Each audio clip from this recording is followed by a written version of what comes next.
Welcome sa Tagalog Manhwa Recap.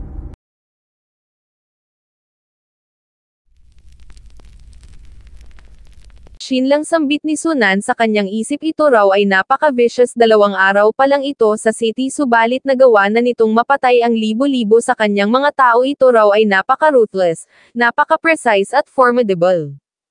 My lord saad ng attendant, ipinaalam ang pagdating ni Master Kunan.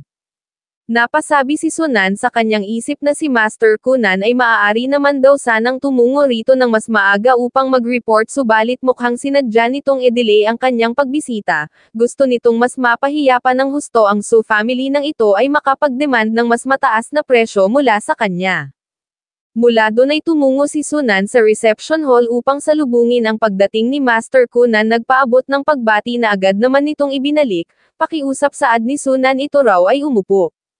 Thus ganoon na nga ang nangyari pagka-upo'y inilahad ng kalbo na ang cycle ng karma ay magpapatuloy, ang kabaitan ay binabayaran ng Great Tribulation Temple ng kabaitan. Paulit-ulit na ino-offend ni Shinlang ang might ni Buddha, at iyon ay talagang nakapanlulumo. Dumugtong si Sunan na iyon ay hindi maaari, sapagkat si Buddha at ang mga deities ng Great Tribulation Temple ay supreme at hindi maaaring labagin o lapastanganin. Amithaba saad naman ni Master Kunan siya raw ay nakapagpasya ng bumalik sa templo upang ipunan ang kanilang mga hukbo, hulihin at dalhin si Shinlang nang iyon ay makatanggap ng heavenly punishment. Ang templo ay maaaring mag-provide ng 5,000 mga monk soldiers subalit pagkatapos na makuha ng family nito o ng Su family ang Changxi province, ang kanyang puwersa ay kailangang bumalik sa Changxi. Naturally saad ni Sunan umano'y bilang disipulo ng templo gagawin niya ang kanyang pinaka upang makapagtayo ng mas marami pang mga templo, at sambahin ang Great Tribulation Dharma Deity. Inilahad ng kalbo na sa kaharian ng Kiyang sila ay mayroon ng Snow Mountain Temple gayunpaman iyon ay hindi pa rin sapat, kakailanganin pa rin nilang magtayo ng Great Tribulation Palace. Ang original na site ng tinutukoy niyang palasyo ay nasa Great Snow Mountain noon nasa border sa pagitan ng Su family at Kiyang Kingdom. Iyon ay dating napaka-magnificent at splendid, 2 beses na mas malaki kaysa sa Snow Mountain Temple ng Kiyang Kingdom. Ito ay dating tahanan ng 5,000 mga monks ng Great Tribulation Temple, at ang kanilang pinakamalaking base sa Yu State. Gayunpaman pagkatapos ng ginawang pag-atake ni Emperor Zhangli at ng Emperor ng Great Yan Empire ang templo ay tuluyang nag-withdraw mula sa lupain ng Yu State, at ang palasyong ito ay naging durog na mga bato na lang pagkatapos ng digmaan. Hasambit ni Sunan sa kanyang isip so talagang gusto nitong i-rebuild ang palasyo gaano kalaki ang magagastos doon, ano ang iisipin ng Great Yan Emperor. Gayunpaman iyon ay hindi na mahalaga pa sa ngayon ay sasang-ayon na lang muna siya, since maaari niya rin naman itong magamit bilang bargaining chip sa mga future negotiations na isasagawa niya sa Great Yan Empire. Alright saad niya siya ay sumasang-ayon amithaba tugon naman ng kalbo wala ng oras na dapat pang sayangin siya raw ay tutungo na ngayon din sa templo upang immobilize ang hukbo, siya ay babalik kalahating buwan mula ngayon. Sige sambit ni Sunan, hihintayin niya raw ang dala nitong magandang balita.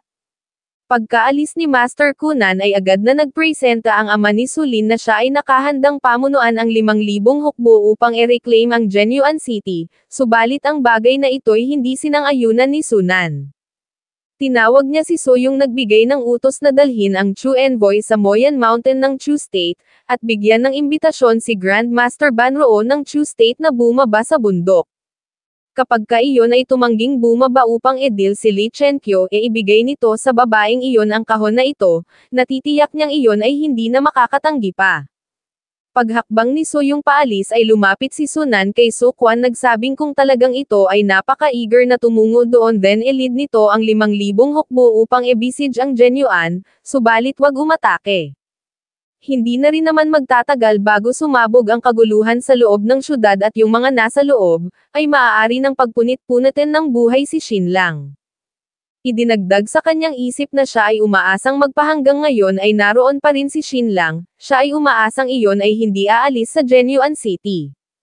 Isang oras bago ang pag-uusap na iyon ay isinigaw ni Shinlang sa mga mamamayan ng Genuan City na kailangan nilang umalis, ang army ni Sunan ay paparating na at hindi maglalaon sila ay mapapalibutan dito. Idinagdag na ang Genuan City ay hindi nagpuproduce ng mga pagkain at ang buong syudad ay walang sapat na imbakan kaya kapagka nagbesiege ang army ni Sunan nang hindi umaatake, silang lahat ay mamamatay dito sa gutom. Ang mga ito ay nakatanggap na ng sapat na pera kung kaya ngayon kunin ng mga ito ang kanilang mga rasyon at bumalik sa kani-kanilang mga hometowns mamayang gabi, mag-seek ng refuge doon kasama ng kanilang mga kamag-anak at mga kaibigan. Nagkaroon ng diskusyon sa pagitan ng mga mamamayan sinabi ng isa na sundin nila ang City Lord, kumita na rin naman sila ng sapat.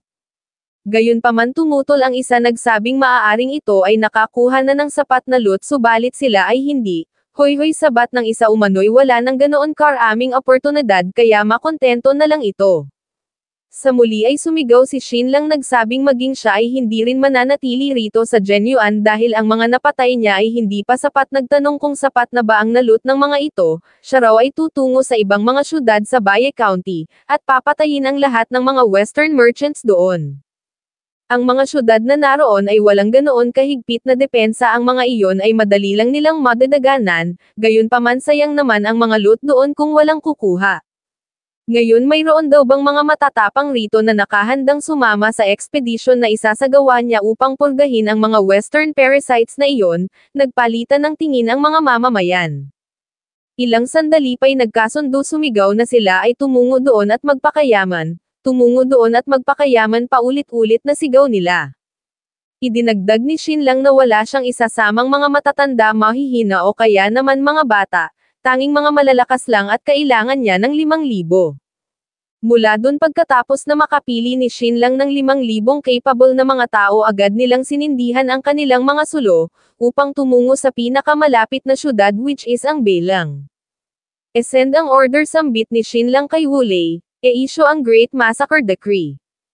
Umano'y ayon sa kautusan ng Emperor ang lahat ng pag-aari ng mga western merchants na nasa Baye County ay nabibilang sa mga mamamayan ng U-State, ang lahat ng mga ginto at pilak na malulot ng mga mamamayan ng U-State ay mapapa sa kanila. Samantala, sa kabilang dako naman partikular sa castle ng Su family kung saan kasalukuyang tinitipon ni Su Quan ang kanyang mga hukbo ay ini-report ng isang sundalo na ayon sa ulat si Shin lang ay nag-lead ng malaking bilang ng militia palabas sa Genuan City, patungo sa Belang City. Ang balitang ito'y ikinabigla ni Su Quan idinagdag ng sundalo na ang taong iyon ay nag-issue rin ng Great Massacre Decree, binibigyan ng pahintulot ang lahat na pagnakawan ang mga shops ng mga western merchants. Ano sambit ni Su Quan sa kanyang isip umano'y kaka-assemble niya pa lang sa kanyang hukbo at naghahanda pa lang na umalis patungo sa Genuan City subalit ang Shin lang na iyon ay nakaalis na, hindi ito raw ay hindi maaari kailangan niyang sabihin ang patungkol sa bagay na ito sa Lord. Mula doon ay lumipat ang eksena sa kinaroroonan ni Sunan kung saan ini-report na nga ni Su Quan ang patungkol sa nangyari at kasabay nito, si Su Quan ay nag-propose na siya ay maaaring mag-lead ng 2,000 cavalry upang habulin ang mga kalaban at slaughter ang mga walang hiyang iyon. Gayunpaman ang ideyang ito'y tinanggihan ni Sunan nagsabing hayaan nito ang mga iyon na manglut hayaan nito ang mga iyon na manloob, isang bagay na ipinagtaka ni Su Quan.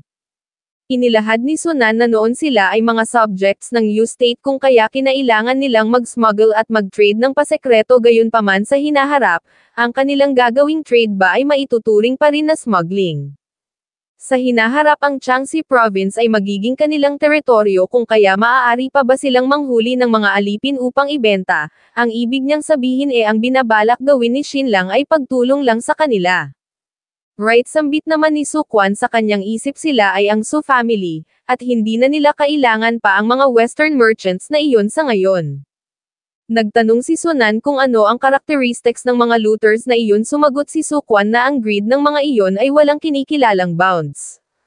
Oo ganoon nga tugon ni Sunan ang mga iyon ay mga walang kabusugan pagdating sa kasakiman, at ngayong nagawa ng matipon ni Shin lang ang libo-libong mga militiamen na ito ang kanilang mga moral ay aangat ng husto at once na manakawan na nila ang lahat ng mga western merchants ng Baye County, ano sa tingin nito ang mangyayari? Sumagot si Su Quan na either gugustuhin ng mga iyong mabuhay sa karangyaan o kaya naman gugustuhin nilang magpatuloy sa pagnanakaw, at kapag ka ang naging hatian ay hindi magiging patas tiyak na magkakaroon ng gulo. Originally ang mga taong iyon ay mga commoners kung kaya pagkatapos yumaman ng mga iyon sa pamamagitan ng pagnanakaw, ang mga iyon ay magiging parang mga halimaw na nakatikim ng dugo sa kauna-unahang pagkakataon, ang mga iyon ay hindi na makakatigil pa. At si Shin lang ay mayroon lamang iilang mga tao, hindi magagawang makontrol ng mga iyon ang malaking grupo ng mga commoners na iyon. Kung kaya sukwan saad ni Sunan dalhin nito ang 3,000 hukbo habang ang Three-Eyed Menace naman ay maglilid ng 3,000 cavalry, palibutan ang grupo ni Shin lang subalit wag pipigilan sa panloloob. Once na dumating na ang mga sundalo mula sa Great Tribulation Temple at ang hukbo ni Great Master Banroo mula sa Chu State, slaughter nila ang mga hampas lupang iyon.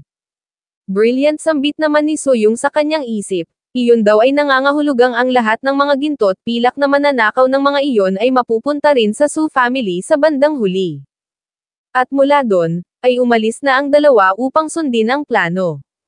Sa sumunod na mga araw ang libo-libong mga tao ni Shin lang ay nanalanta na para bang grupo ng mga balang walang iniiwang kahit na isang dahon ng damo kahit na saan tumungo, ang Baye County ay mukhang nahulog na sa dilirio. Kahit na bago pa man dumating ang looting army ni Shin lang ang mga local thugs at hooligans ng bawat syudad ay nagsimula ng kumilos, nagtipon bilang isang hukbo at nag-take ng initiative na pagnakawan ang mga western merchants. Pagkarating ng looting army ni Shin lang ang grupong iyon ay agad na sumanib, ang 5,000 tao ni Shin lang ay lumubo patungo sa 10,000 hanggang sa naging 20,000, at sa duloy umabot sa 40,000.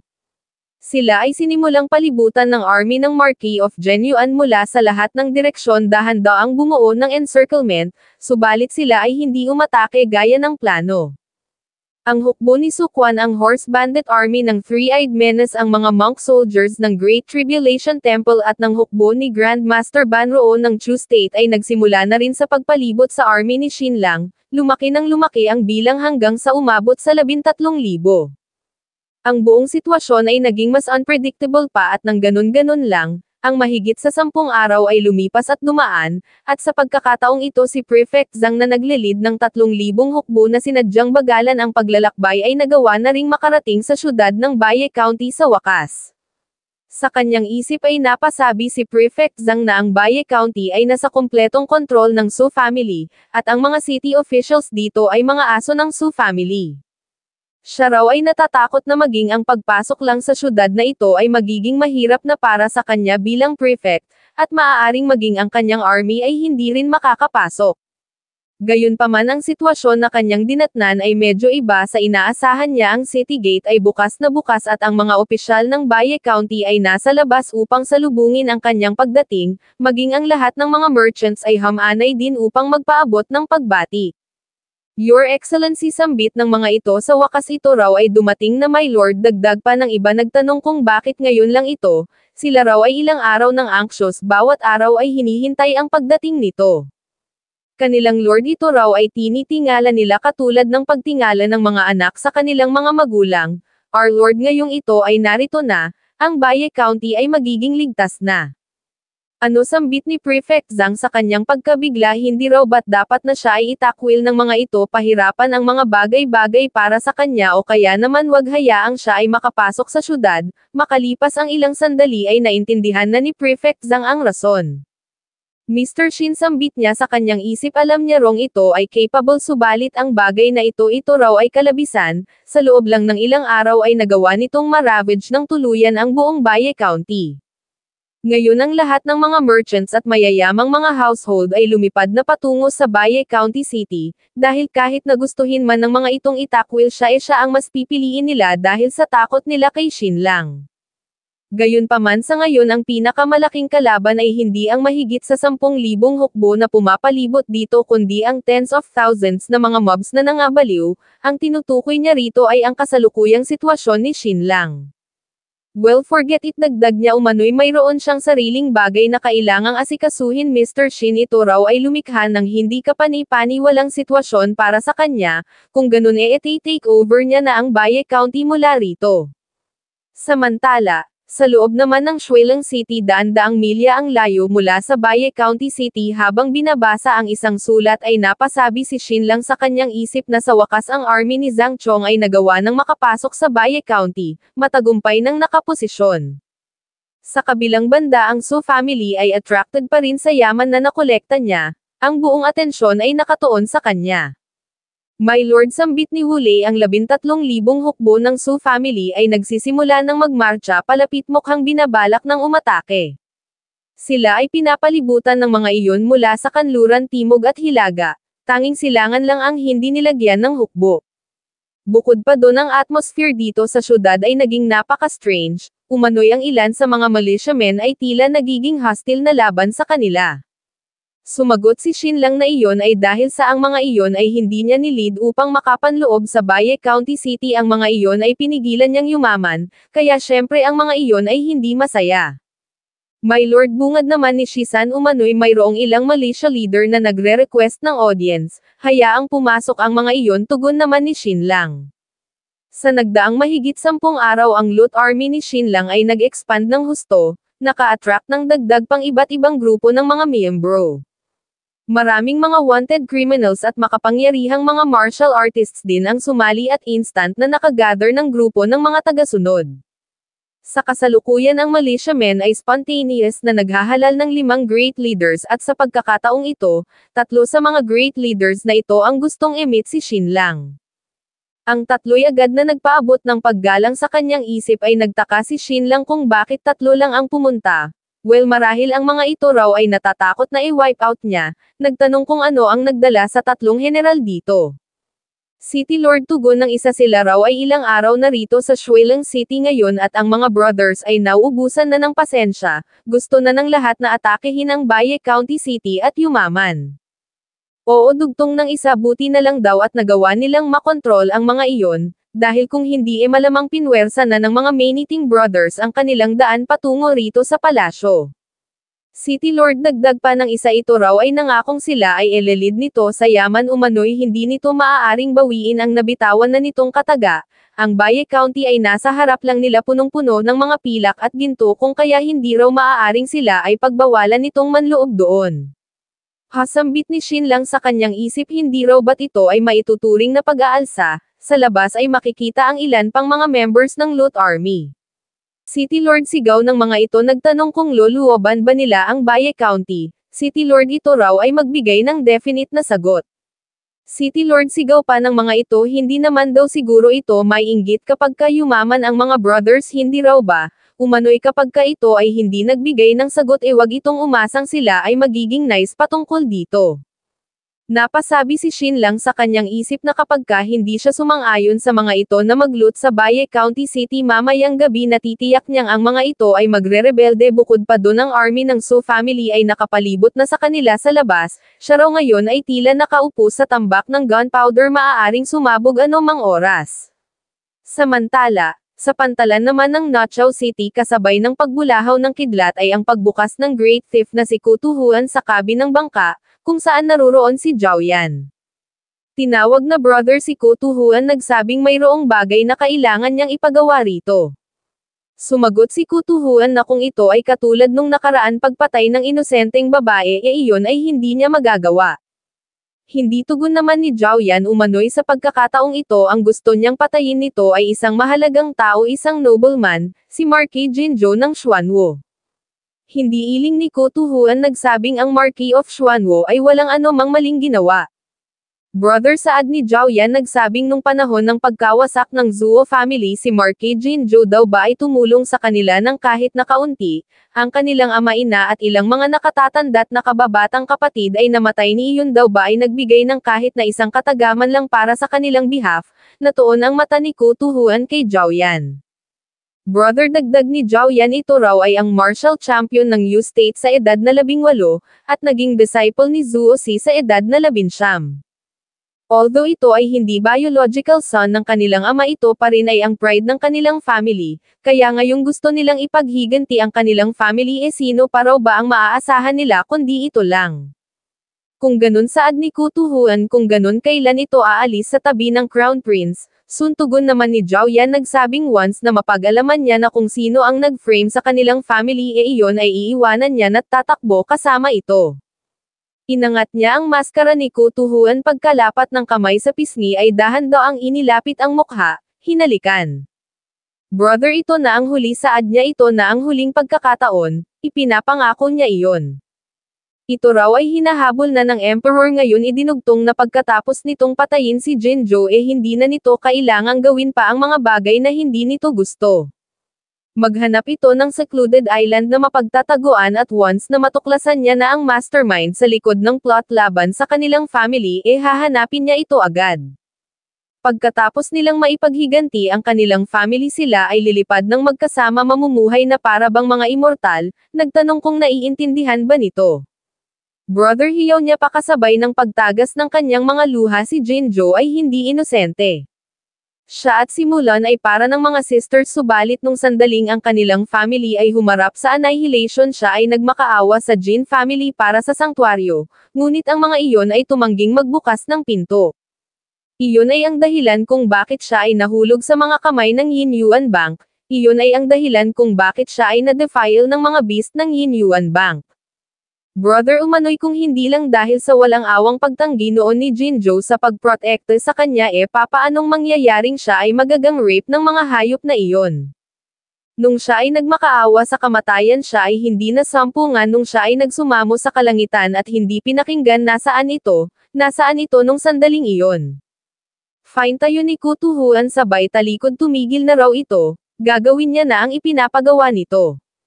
Kasabay ng pagsuot ng maskara ay inilahad na siya ay mabilis kaya niyang patayin si Jinzhou sa loob lang ng 1 oras, Jinzhou dagdag niya pa umano'y itutuon niya ang kanyang mga mata rito. Mula doon ay lumipat ang eksena sa Magistrate Office ng Baye County, kung saan kasalukuyang nag-uusap ang envoy ng Su family na si Sulu at Magistrate ng Baye County na si Xiao Wachang. Kasabay ng pag-ites ng tsaa ay inilahad ni Sulu na ang 130,000 army ng Chu State ay namobilize na, ang tanging magagawa na lang ni Zhong Yao ngayon ay gawin ang kanyang best sa pag-resist. Si King Alutay ng Qiang ay naglilid ng 50,000 army, habang sa hindi kalayuan naman ay naroon sa vanguard ang 5,000 monk soldiers ng Great Tribulation Temple.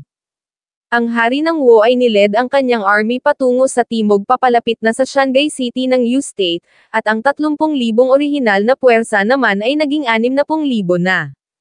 Not to mention ang Nanawo State ang 60,000 hukbo ni Zulin ay natrap na rito, sa ngayon ang Yu State ay pinapalibutan ng mga kalaban sa 3 sides. Indeed sambit naman ni Magistrate Xiao sa kanyang isip ni hindi na nga raw kayang i-handle ng Yu State ang large-scale two-front war papaano pa ang 3, idinagdag ni Sulu na sa ngayon ang dismemberment ng Yu State ay isa na lamang nakalimutang conclusion kung kaya Magistrate Xiao ano pa raw ba ang ikinakatakot nito. Once na makapture na nila ang southern part ng Jiangxi Province at ang Su at Qiang ay maging isa, ang kanilang teritoryo ay hindi na magiging mas maliit pa sa Yu State. Sa puntong iyon Magistrate Xiao ito rin ay kikilalaning bayani, ang pagtamo nito ng titulong Earl ay magiging guaranteed. Nagtanong si Magistrate Xiao kung maaari ba siyang magbigay ng mapangahas na tanong, nagbigay ng pahintulot si Sulu. Thus si Magistrate Xiao nga ay nagtanong na kapag ka ang Su at Qiang ay naging isa na, sino ang magiging hari? Siyempre tugon ni Sulu ang magiging hari ay si Alutay, habang ang kanyang lord naman ay ang siyang magiging chancellor. Hasambit ni Magistrate Xiao sa kanyang isip si Sunan ay napaka-ruthless kaya ang ibigay nun ang trono ng ganun-ganun lang, idinugtong na kung titingnan sa labas iyon ay loyal sa hari gayunpaman ang mga anak na lalaki ng dating hari ng Qiang ay pinatay na tanging si Alutay na lang at yung 2 pang prinsipe ang natira, at ang ina pa nung 2 ay member ng Su family. Ang Qiang ay walang anumang domestic officials kaya siya raw ay natatakot na ang buong bansa ay kukontrolin lang ng Su family, natitiyak niyang makalipas lang ang ilang taon bigla na lang ding babagsak ng walang buhay si Alutay gaya ng nangyari kay Alugang. Tadhana at swerte saad niya kay Sulu umano'y ang lahat ng iyon ay pabor sa Su family, lumalabas na malapit ng makamit ng Su family ang kanilang matinding ambisyon. Gayunpaman sadyang yung Little Beast na si Shin lang ay naglilid ngayon ng tens of thousands na mga tao upang manloob kung saan-saan hindi na mabilang na mga merchants ang namatay sa masalimuot na paraan, maaari naman daw sanang mapigilan ng Su family ang lahat ng iyon subalit siya ay pinutol ni Sulo. Hasaad nito Magistrate Xiao nagtanong kung ano naman ba ang pakialam nito patungkol sa bagay na iyon, humingi ng tawad si Magistrate Xiao siya raw ay nag-overstep. Magistrate Xiao dagdag pa ni Sulo kailangan daw nitong baguhin ang paraan ng pag-iisip nito dahil ito ay subject din ng Su family, bakit hindi na lang daw ito gumawa ng mga bagay na mayroong pakinabang sa kanila. Idinagdag na nagkataon na mayroong isang task na kinakailangan ang isang subject ng Su family, mamayang gabi ay imbitahan daw nito si Zhang Chong sa isang banquet at i-welcome ang taong iyon ay essential para sa kanilang mga plano. Nagtanong si Magistrate Xiao kung ano ang gagawin nila sumagot si Sulu na syempre kailangan nila iyong patayin, nagtanong si Magistrate Xiao kung kailangan bang ngayon na. Inilahad ni Sulu na ang kanyang master ay magsisimula ng uprising sa susunod na ilang araw, kaya ang pagpatay sa isang prefect ay ang siya lamang tamang paraan upang mapasinayaan ang watawat. Ngunit pautol na tugon ni Magistrate Xiao ngunit mayroon ding maraming mga tao rito sa syudad ang wala sa kanilang kontrol, naglapat ng kamay si Sulu sa kanyang balikat. Sa mapanakot na paraan ay inilahad na kapag ka namatay na si Zhang Chong ang mga taong iyon ay wala ng ibang choice kundi ang hamanay sa Su family, umano'y pagkatapos nilang mapatay si Zhang Chong sa harap ng mga iyon ang mga iyon ay kailangang magrebelde kahit na hindi pa nila gusto. Sa Prefect's Mansion naman ng Baye County ay makikitang mayroong dalang mainit na timba ng tubig ang matandang servant na ito nagsabing napakalamig sa araw na ito ang Prefect ay magkakasakit kung ang gagamitin nun sa pagligo ay malamig na tubig, kung kaya sila raw ay hayaan nitong palitan ang tubig. Gayunpaman ang ideyang ito ay ibinasura ng attendant ni Prefect Zhang, nagsabing ang gusto ng Prefect ay malamig na tubig. Sa loob ng banyo kasabay ng pagbuhos ng tubig sa kanyang sarili ay napasabi si Prefect Zhang na kailangan nilang ma-wipe out ng tuluyan ang kalabang puwersa sa Baye County mamayang gabi at masecure ang buong main city bukas ng umaga. Iyon ay kailangang maisagawa bago sila mag-meet ni Shin lang bukas, at nang magkasama ay huhulihin nila si Sunan sa paraang hindi nun inaasahan ng ang parehong tao at mga resources nun ay mabawasan. Buntong hininga niya makalipas ang ilang sandali umano'y ngayong nalinis niya na ang kanyang sarili ay naging malinaw na rin ang kanyang pag-iisip, nagbigay ng utos na bigyan siya ng soft armor. Pagkatapos na maisuot ang soft armor ay nagbigay ng utos na ibigay sa kanya ang kanyang flexible blade, at nang matanggap ay ipinulupot sa kanang braso. Idinagdag sa kanyang isip na mag-iisang dekada na magmula nung siya ay huling lumaban at sa araw na ito sa wakas iyon ay magbabago na, umano'y hindi niya lubos maisip na siya na isang civil official ay talagang dudumihan ang kanyang mga kamay. Mr. Shin hindi raw ba't ito ay matagal ng curious patungkol sa kanyang martial arts, well siya raw ay umaasang ito ay hindi niya madidismaya sa araw na ito. My Lord sambit ng isang mensahero sa main hall kasabay ng pag-extend ng isang sulat ito raw ay isang invitation mula kay Magistrate Xiao Wachang, iyon ay magho-host ng welcoming banquet para rito sa Snow Mountain Restaurant. Nagtanong si Prefect Zhang kung sino ang mga dadalo sumagot ang attendant na ang lahat ng mga civil at military officials ng Baye County na above 8 rank maging ang mga mayayamang merchants na mayroong matataas na status ay dadalo rin, na sa 40 tao ang tutungo sa banquet na iyon. Alright saad ni Prefect Zhang since siya ay pinapahalagahan ng husto ng kanyang mga colleagues siya ay tutungo doon. Kung ganun saad ng mensahero kung ganun siya ay babalik na kay Magistrate Xiao upang mag-report, at pagkaalis ng mensahero ay tumungo si Prefect Zhang sa isang sekretong silid. Your Highness bungad niya nagtanong kung gusto ba nitong samahan ang matandang servant na ito sa isang banquet mamayang gabi, mapag-aalamang ang taong ito pala ay si Princess Ning Jia na nakadisguise bilang lalaki, nagtatago sa pangalang Ning Boyeng. Alright saad niya siya raw ay tutungo doon, at magpapanggap bilang attendant nito. Mula doon makalipas ang ilan pang mga sandali sa Magistrate Office ng Baye County ay nag-report ang isang guard kay Magistrate Xiao, nagsabing si Zhang Chong ay umalis na. Nagtanong si Magistrate Xiao kung ilang tao ang kasama nun sumagot ang guard na tanging isang attendant at 15 mga warriors lang. Hasambit ni Magistrate Xiao ang taong iyon ay napaka-bold my lord. Saad naman ng guard nagtanong kung edi-deploy ba nila ang kanilang hukbo upang palibutan ang Snow Mountain Restaurant.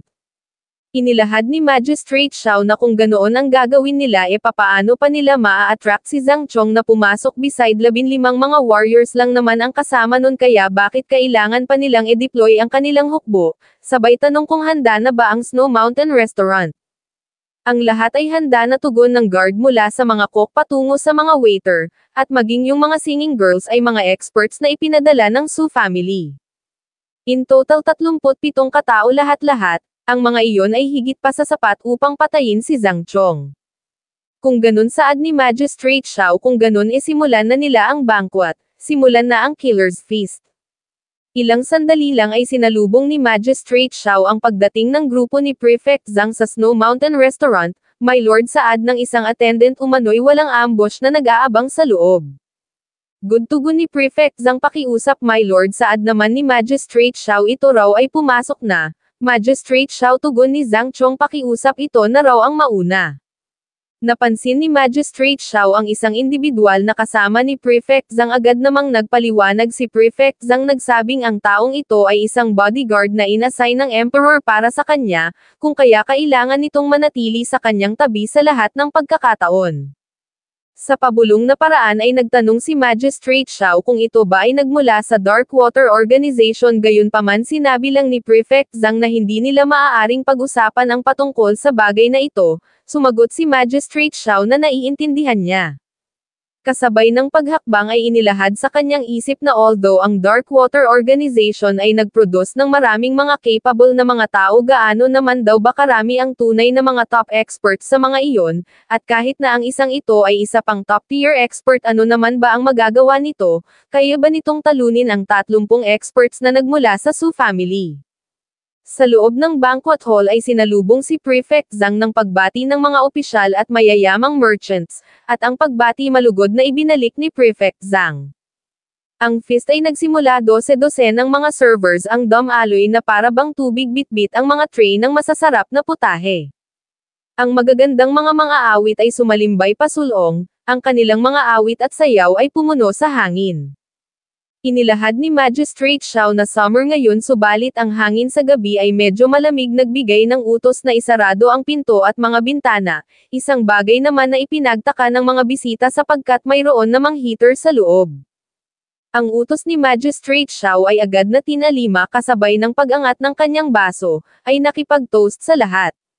Inilahad na gaya ng alam na ng lahat ang dating prefect na si Chen Qilong ay tinanggal sa opisina dahil sa korupsyon, inihatid pabalik sa kapital. Thus ang posisyong ito ay nabakante sa loob ng ilang buwan, at ngayon sa wakas ay welcome na nila si Lord Zhang. Ang talumpati itinoon kay Prefect Zhang umano'y ang reputasyon nito ay talagang kahanga-hanga kung kaya para sa kanila na mamit ito, ay maihahalin tulad sa pagtingala ng isang sanggol sa kanyang mga magulang. Isang blessing para sa kanila na ito ay tumungo rito upang pamahalaan ang Baye County, hinimok ang lahat na iangat ang kanilang mga baso para kay Lord Zhang Chong. Thus ang nangyari ganoon na nga, mariing tingin ang ibinigay ni Prefect Zhang sa kanyang baso. Bilis-bilis sambit ni Magistrate Xiao sa kanyang isip ito raw ay uminom na nang siya ay hindi na mahirapan pa, inilahad ni Prefect Zhang na ang alak na ito ay talagang napakainam. Pagkatapos ba amuyin at ibinuhos idinugtong na ang alak na ito ay talagang mainam, gayunpaman sayang lang at ito ay mayroong lason. Ano sambit ng isang bisita mayroong lason Master Zhang wag daw itong magbiro, makikita ang pagsugod ng isang babaeng assassin.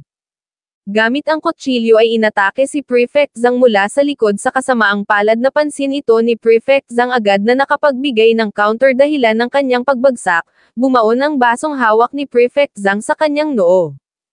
Assassin sigaw ng mga bisita mayroong mga assassin naghanda na rin ang iba pa, sumugod ng sabay.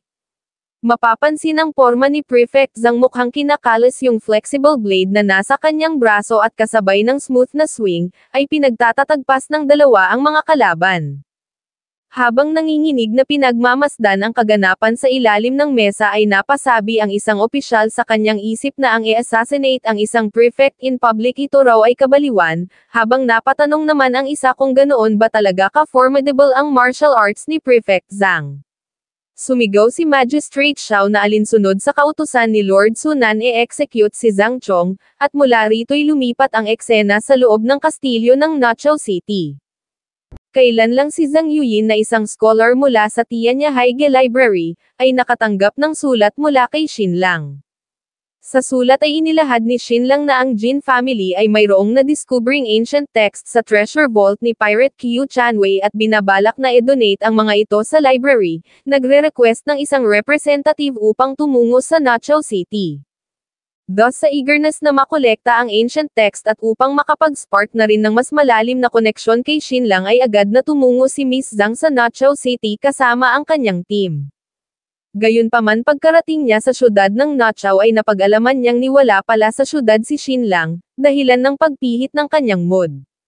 Sinigawan ang kanyang mga kasamahan na bilisan sa pagtatrabaho ang mga ito raw ay napakabagal, umano'y bilisan na ng mga ito sa pagtapos sa handover gusto niya nang bumalik sa Tianya Haige Library sa lalong madaling panahon. Napasabi ang isa na ang edil ang scholar na ito ay isang nightmare umano'y kapag ka binilisan mo papagalitan ka sa pagmamadali, at kung babagalan mo naman mas lalo kang bubungangaan. Napasabi ang isa na malamang ito ay nasa kanyang menopausal period na, so ito raw pala ang pangit na katotohanan sa likod ng goddess ng Tianai Haige Library. Kasabay ng paghakbang ay nagbigay ng utos si Miss Zhang na ang mga ito ay huwag tumigil sa pagtatrabaho, hahanapin niya raw muna si Marquis Jinzhou upang ibigay ang ilang parte ng trabaho. Sa outer wall naman ng silid ni Marquis Jinzhou ay makikita si Ku Tuhuan habang nagmamasid ay napasabi sa kanyang isip na si Jinzhou ay mayroong 3 experts sa tabi niya at ang mga ito ay si Jin Xiying ang alchemy Taoist na si Anzai Tian at ang doktor na si Anzai Shi, kailangan niya munang hintayin na umalis ang kahit na isa man lang sa mga ito bago kumilos. Though si Ku Tuhuan ay mayroong kakayahang labanan ng sabay ang 4 na kalaban, ang kanyang strategy naman ay ang mag-deliver ng isang atake isang decisive na atake, at pagkatapos ay maglahong parang bula. Makalipas ang kalahating oras ay nagpaalam si Jin Xiying nagsabing siya ay maghahanda muna ng hapunan at pagkaalis niya sa silid, ay agad na kumilos si Ku Tuhuan. In a flash ay pumasok mula sa bintana isang bagay na ikinabigla ng 3 dali-daling sumugod upang atakehin si Marquis Jinzhou, subalit ang kanyang atake ay hinaranggan ni Dr. An. Napasabi si Ku Tuhuan sa kanyang isip na si Anzai Shi ay mayroon ng nailigtas na hindi mabilang na mga buhay kung kaya hindi niya ito maaaring patayin, thus ang ginawa niya ay iwinaksi si Dr. An at nagpatuloy sa pagsugod. Gayunpaman sa pagkakataong ito ay si Alchemist An naman ang hamarang agad na kinalabit ang gatilyo ng Rainstorm Needles, na nagawa namang ma-deflect ni Ku Tuhuan sa pamamagitan ng sunod-sunod at mabibilis na mga sword swing, hindi makapaniwala si Alchemist An sa kanyang nasaksihan. Sa muli ay iniharang ang kanyang katawan hinimok ang Marquis na tumakbo, subalit siya ay hinilalang ni Marquis Jinzhou kasabay ng pagsigaw kay Ku Tuhuan na siya ay patayin nito kung gusto nito subalit wag nitong saktan ang mga inosente. Ang dulo ng espada ay tumama sa kanyang dibdib isang bagay na ikinagulantang ni Alchemist An kasabay ng paghiyaw ay susugod, sa kasamaang palad siya ay sinampal lang ni Ku Tuhuan dahilan ng kanyang pagtilapon. Sa muli ay sinabi ni Marquis Jinzhou na siya ay patayin nito kung gusto nito subalit wag nitong saktan ang mga inosente, naguluhan si Ku Tuhuan. Napatanong sa kanyang isip kung ano ang nangyayari umano'y si Marquis Jinzhou ay mayroong napakataas na posisyon kaya hindi raw ba't dapat na wala itong pake sa buhay ng iba, kaya bakit nito pinoprotektahan ang kanyang subordinate sa kritikal na sandali at nihinila pa upang hindi matamaan. Sa puntong ito ay nagdadalawang isip na si Ku Tuhuan kung papatayin niya ba o hindi si Marquis Jinzhou umano'y kapag ka pinatay niya ang ganitong uri ng tao ano pa ang pinagkaiba niya mula sa isang halimaw. Hindi niya raw maaaring patayin ang isang taong mayroong ganito ka-noble na character hindi kailangan niya rong makinig sa sinabi ni Zhao Yan, nang biglang dumating si Miss Zhang tinatawag si Marquis Jinzhou sumigaw na mag-takeover dahil siya ay pagod na.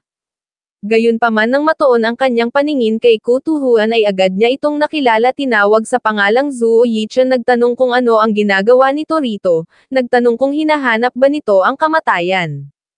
Ano sambit ni Kutuhuan sa kanyang isip sa nag-aalangang paraan, ay binigkas ang katagang Master Zhang. Lumalabas na sa nagdaang maraming taon si Kutuhuan pala ay mag-aaral ng Tianai Haige Library, at dito ay tinuruan siya ng tanyag na goddess ng Tianai Haige Library na si Miss Zhang Yuyin sa larangan ng Classical Studies at Arithmetic, at ang mapag-alitan ni Miss Zhang ay maituturing ng daily routine ni Kutuhuan. Kasabay ng kanyang dali-daling paghakbang ay naglabas ng latigo si Miss Zhang, pagkalapit ay agad na nagbigay ng hagupit at nagpatuloy. Dumaloy sa isip ni Kutuhuan ang alaala ng kahapon, nakaramdam ng nostalgia, pakiramdam niya raw siya ay bumalik sa Tianai Haige Library, napatanong si Marquis Jinzhou kung ano ang nangyayari. Si Zuo Yichen ay ang tunay na katauhan ni Kutuhuan, isang orphan. Gaya ng hindi mabilang na mga war refugees, bukod sa pagkamatay ng mga magulang, siya ay nagsuffer sa isang malalang head injury na nagdulot ng memory loss. Sa kabutihang palad siya ay inampon ng Noe General at Count of Anting na si Zuo Guangbo dahil sa kanyang taglay na exceptional na high bloodline talent. Sa ilalim ng cultivation ng Zuo family, si Zuo Yichen ay pumailang lang ng husto. Sa edad na 13 ay nagawa niyang makapasa sa military examination at sa edad na 18 ay napanalunan niya ang first place sa martial arts examination, na nagdulot ng matinding sensation nung panahong iyon. Gayunpaman nung panahon ding iyon ay hindi masaya kay Zuo Yichen ang Zuo family dahil sa siya ay lubhang napaka-outstanding, siya ay pinapalayas ng mga anak ng Zuo family dahil sa matinding inggit.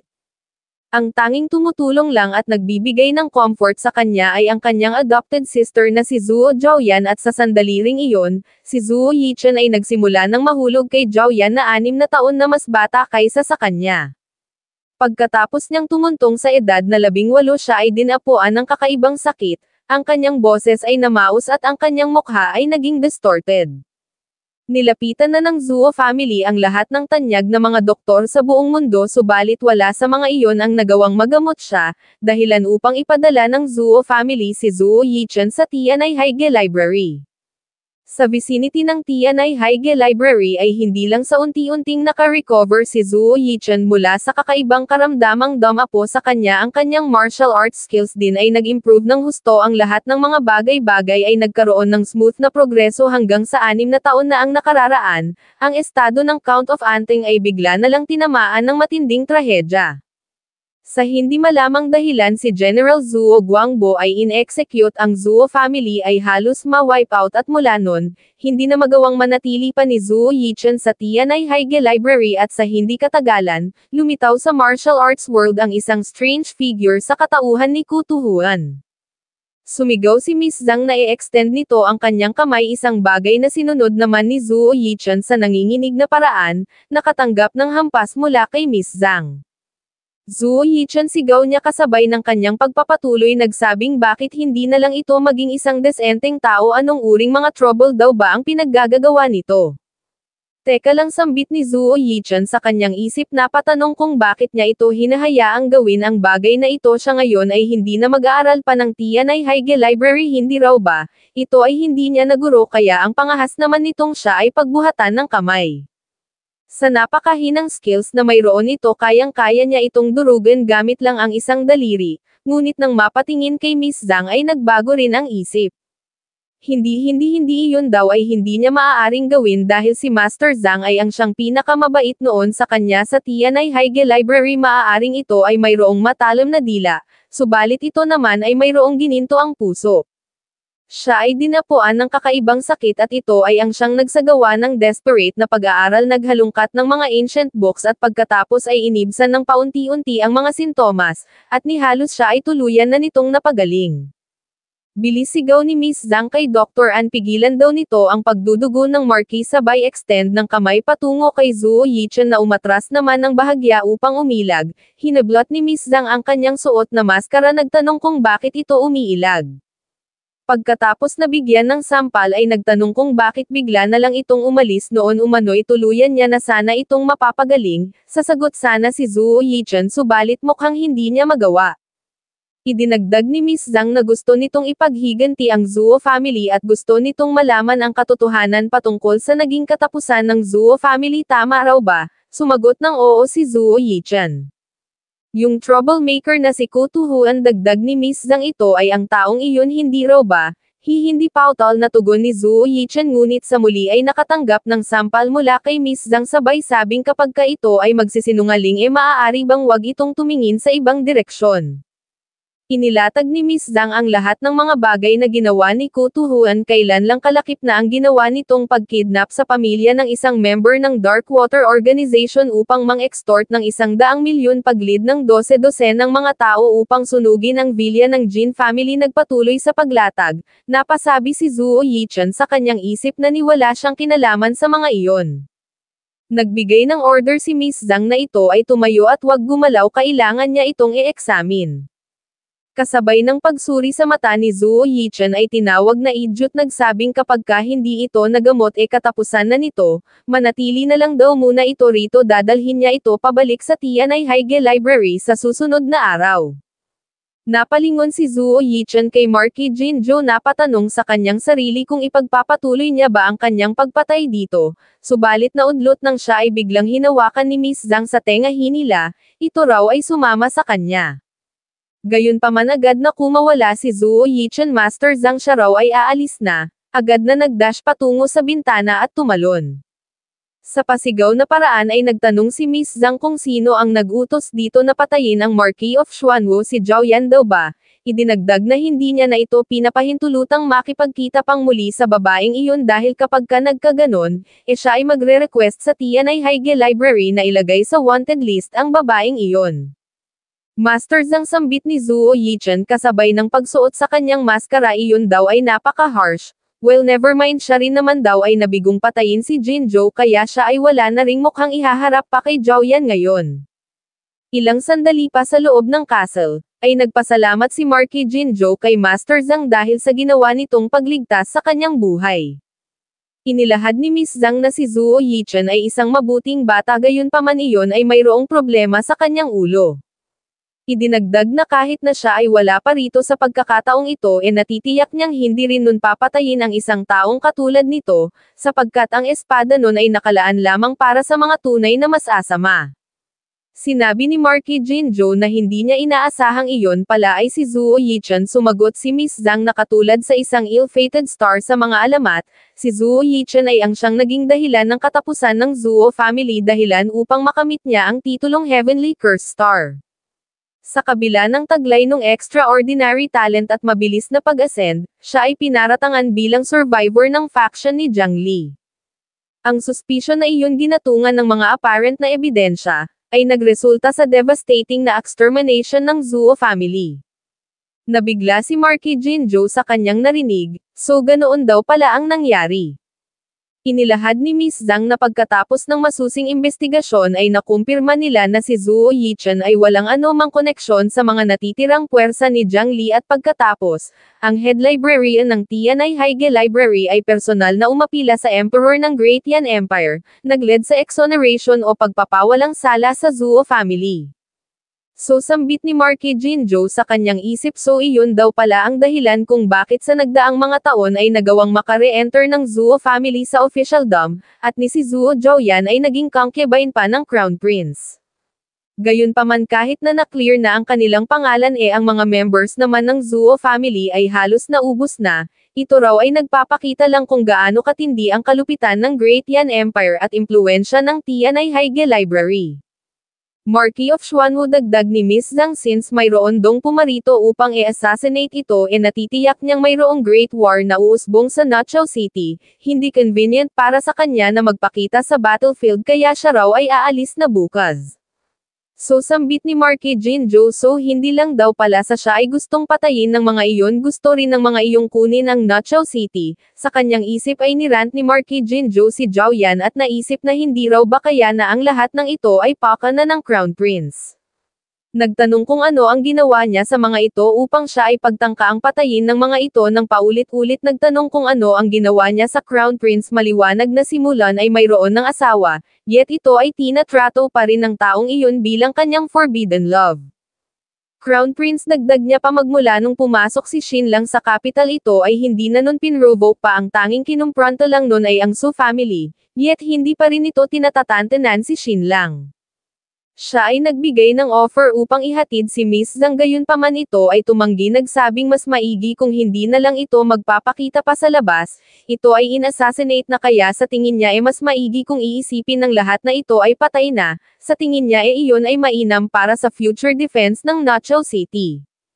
Master Zhang, saad ni Marquis Jinzhou, hindi niya raw maintindihan kung bakit tina-target pa rin ng Crown Prince ang Jin family, sila naman ay wala ng anumang conflict of interest, sumagot si Miss Zhang na dahil sa Nochao City. Inilahad na kung sino man ang mayroong kontrol sa Nochao City ay ang siya ring may kontrol sa trade sa Eastern Seas, at upang muling makuha ang dominance hindi magdadalawang isip ang Yin Yuan Bank na magsimula ng digmaan. Nagtanong si Marquis Jinzhou kung talaga bang ganoon kalalim ang koneksyon ng Crown Prince sa Yin Yuan Bank, sumagot si Miss Zhang na si Zhuo Zhaoyan ay nakakapag-communicate lang on behalf sa Crown Prince dahil sa ang babaeng iyon ay pawn ng Yin Yuan Bank. Ang Zhuo family ay nagkaroon ng comeback salamat sa Yin Yuan Bank, nagpatuloy sa pagpapaliwanag si Miss Zhang. Mula doon ay nagpaalam na si Miss Zhang, nagpasalamat si Marquis Jinzhou sa pag-shed nito ng liwanag. Inilahad ni Miss Zhang na siya ay aalis na agad bukas, kaya pakiusap sabihin nito kay Shin lang na siya ay ginamit lang ng sly little fox na iyon, ang ginawa nun ay hindi niya palalagpasin. Shin lang, sambit ni Marquis Jinzhou, sa kanyang isip ito raw ay lumalandi kahit na saan ito tumungo, sino raw ba kasi ang nagturo ng kalandian sa batang iyon. Inilahad ni Marquis Jinzhou sa magkapatid na magmula ngayon wag nang magpapasok pa ng mga bisita ang mga ito, at ipaalam sa mundo na siya ay patay na. So dagdag niya sa kanyang isip, so mayroong gustong kunin ang Nochao City mula sa kanya at magsimula ng digmaan habang wala si Shin lang, gusto niya rong makita kung sino ang mayroong sapat na lakas ng loob na sumubok, at kung papaano isasagawa ng mga iyon ang kanilang plano. Gusto niyang makita gamit ang kanyang sariling mga mata kung papaano magsisimula ang digmaang ito para sa Nochao City, at kung saan ito hahantong.